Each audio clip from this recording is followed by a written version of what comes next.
ICE agents are arresting Native Americans.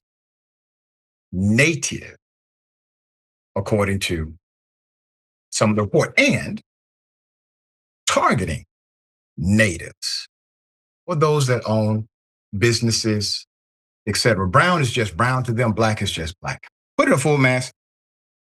I want to say this first before I go to the video. So ICE agents detained an employee of an indigenous chef, Sean Sherman, sent him to Texas within one day of detaining him. In line with ICE's racial profiling, many indigenous people have been swept up by this immigration dragnet operation. Indigenous people. Here it is. We're just gonna check his documentation. Where are you going? To the federal building. But if he checks out, we'll give him. Okay. But that's not what happened. We're getting reports from all over the state, actually, that people are being told that they're just going to have their paperwork checked, then brought to the federal detention center, and their friends and family find out the next morning they've been sent to Texas, despite having what folks are telling us is the correct paperwork. This is what Sean Sherman, the internationally renowned indigenous chef here from the Twin Cities, say happened in this case. So I got a call that ICE was here at the building and that they took one of our employees. We had one of our employees giving rides to the other employees that didn't have cars because nobody feels like it's safe to ride at the public transport, the buses and the light rail and stuff like that because people are the ICE agents are monitoring those situations. She comes around the corner here, pulls into the backside, and she saw that she was being followed right away. So she turns in behind her building because there's a door right there by the dock. So her goal was just to get people in the building right away. But she said as soon as she parked and put it into park that they had already grabbed him out of the driver's seat.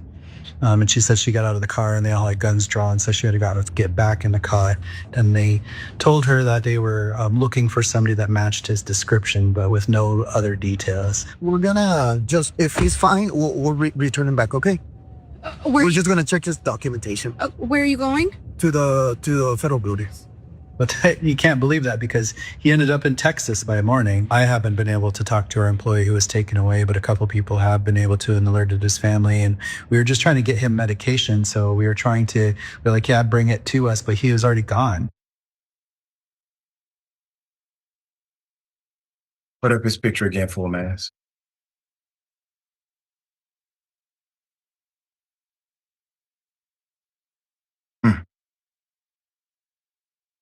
Indigenous to this country. Quote, our employees are not criminals, Sherman told Mother Jones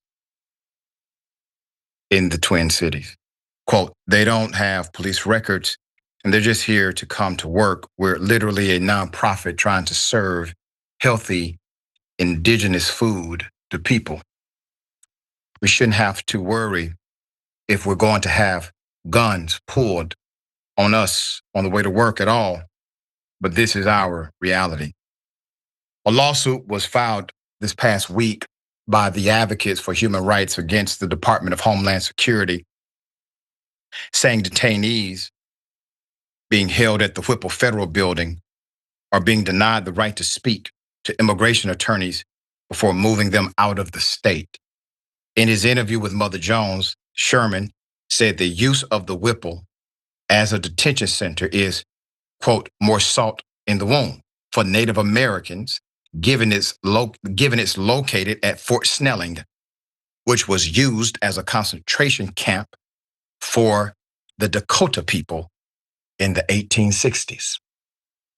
While it hasn't been fully confirmed that the employee was indigenous himself, we have multiple incidents of ICE agents harassing and detaining Native Americans all over the United States of America. Tribal leaders and members who live in the greater Minneapolis area say indigenous family members, friends, and neighbors have been stopped, questioned, harassed, and in some cases, detained solely on the basis of their skin color or the basis of their name. Some immigration experts suggested ICE officers might have racially profiled them and mistaken them for Hispanic. Now, if you don't believe our Native brothers and sisters, our indigenous brothers and sisters of this country saying this, remember, they're locking up American citizens. We have documented stories. They have arrested and detained teenagers who are Black. We have these stories. They have shot white folk in the face. We have the stories. So if you think somehow that indigenous people have been immune to the insanity of this outfit, come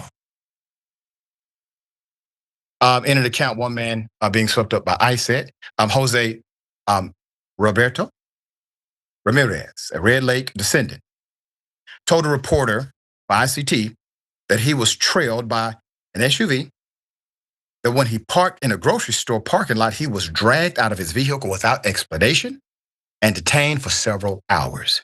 Ramirez said he felt like he had been kidnapped. He was subsequently released without any charges. I have to remind everyone, if you violate the rights of individuals while in uniform, you can be criminally prosecuted by a future Department of Justice, period. There's a criminal statute that coincides with the civil statute for the violation of civil rights.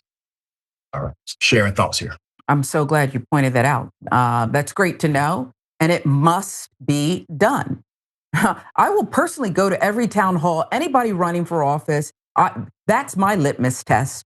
Prosecute everyone, right down to the lowest level employee. Sorry you didn't know, but we've got to get zero tolerance for this kind of behavior. And I'm going to tell you something, quite frankly, the world is and should be grateful to Black and brown people for not behaving in kind. Can you imagine if in a chocolate city like where I sit today, Atlanta, we just began stopping and frisking all white people? Just because Atlanta's Black, it's predominantly Black. So maybe we'll stop you from going about your business every day, even if we detain you for 5 minutes. We have questions that you must answer. And where's your paperwork? Can you imagine how that would go over? Is that what it's going to take, Doc, for certain people to get it? Non-people of color, for them to get it? You know, the irony is, because Black folk, brown folk, we have never been that, and we won't. That won't be our character. In a reactionary sense, an atmospheric sense, that can happen. It's just not the culture, the character. But here's what routinely does happen. The same powers that be who happen to be white and bigoted will start to target individuals who are white who may not be racist, who may not actually agree with them. Some may agree with them, but it's only when it starts to happen to them that they then see it from the perspective of them being a victim of a tyrannical government, all right? But empowerment is what we have individually. Collectively, we have a revolution.